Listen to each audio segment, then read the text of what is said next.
Bonjour à tous, bonjour à toutes et bienvenue à toi mon communicateur du cœur.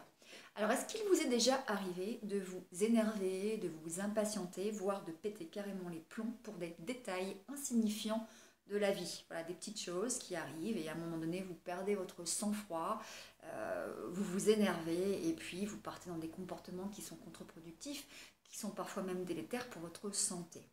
Eh bien, je vais vous présenter un outil qui est assez exceptionnel et qui va vous permettre d'avancer positivement dans la vie et puis surtout d'arriver à gérer voilà, ces petites situations qui à un moment donné viennent vous titiller, viennent chambouler le doux train-train voilà, de votre vie.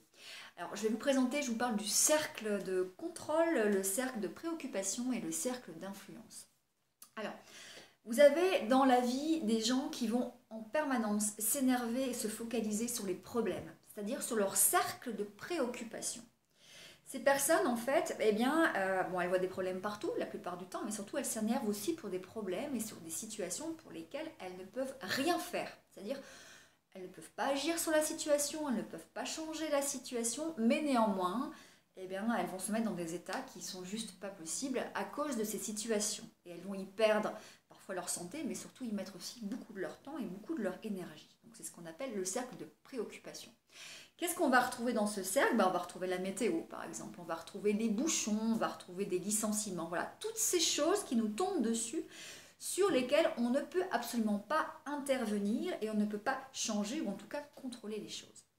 Et puis vous avez d'autres personnes qui vont se focaliser sur ce qu'on appelle leur cercle de contrôle. C'est-à-dire qu'elles vont à un moment donné lister toutes les choses qu'elles peuvent contrôler dans la vie et elles vont agir sur ce cercle de contrôle. Alors, qu'est-ce qu'on retrouve dans ce cercle de contrôle? Eh bien, on va retrouver votre humeur, vos émotions, vos comportements, vos connaissances, vos aptitudes, vos compétences.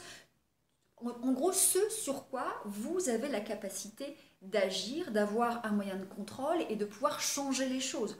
On peut concrètement changer ses compétences en se formant. On peut concrètement changer son humeur ou sa gestion des émotions en travaillant sur soi. On peut devenir extraverti si on est introverti peut-être en faisant un petit peu d'exposition comportementale, de l'habituation qui va nous permettre petit à petit voilà, de prendre confiance et de développer de nouvelles habitudes et donc de nouveaux comportements. Et puis vous avez le troisième cercle, qui est le cercle d'influence. Alors ce cercle, on n'a pas forcément un contrôle sur la situation et sur les événements, mais on peut influencer aussi dans le relationnel par exemple. Et puis c'est aussi l'effet de la systémique. La systémique, c'est un petit peu l'effet papillon. Si j'ai un comportement, j'agis sur mon système qui va interagir, qui va réagir. On est en interaction. Donc vous avez ces trois cercles et forcément, vous avez le choix de vous positionner dans le cercle qui vous semble le plus approprié. Si vous voyez que vous vous énervez souvent pour rien, pour des bêtises, pour des détails insignifiants, peut-être que vous êtes souvent sur le cercle de préoccupation, c'est-à-dire que vous vous focalisez surtout sur les problèmes et vous occultez les solutions. Alors que moi, ce que je vous recommande, c'est vraiment de vous focaliser sur votre cercle de contrôle et sur votre cercle d'influence. C'est-à-dire que vous allez être plutôt orienté solution. Et donc, vous allez agir sur les éléments sur lesquels vous êtes en possession de pouvoir, en tout cas, agir. Alors, j'avais envie de vous présenter ces cercles. Alors, vous pouvez facilement retrouver sur Google, voilà, si vous tapez cercle d'influence, cercle de contrôle, vous allez retrouver voilà, tout ça.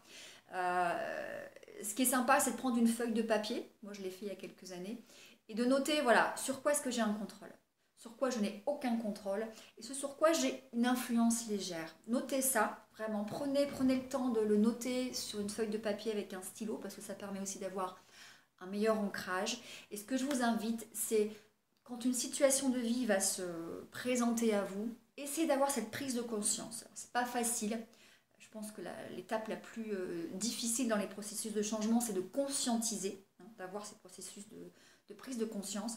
Et donc, essayez vraiment de prendre conscience de votre positionnement par rapport au cercle. Est-ce que vous êtes dans la préoccupation, donc orienté problème, ou est-ce que vous êtes plutôt dans votre cercle de contrôle et d'influence, donc plutôt orienté solution? Voilà les communicateurs. Bon, si vous avez des questions, posez-moi parce que je suis allée un petit peu vite là, mais comme il n'y avait plus, la lumière n'était pas très bonne, je me suis un peu dépêchée. Je vous embrasse.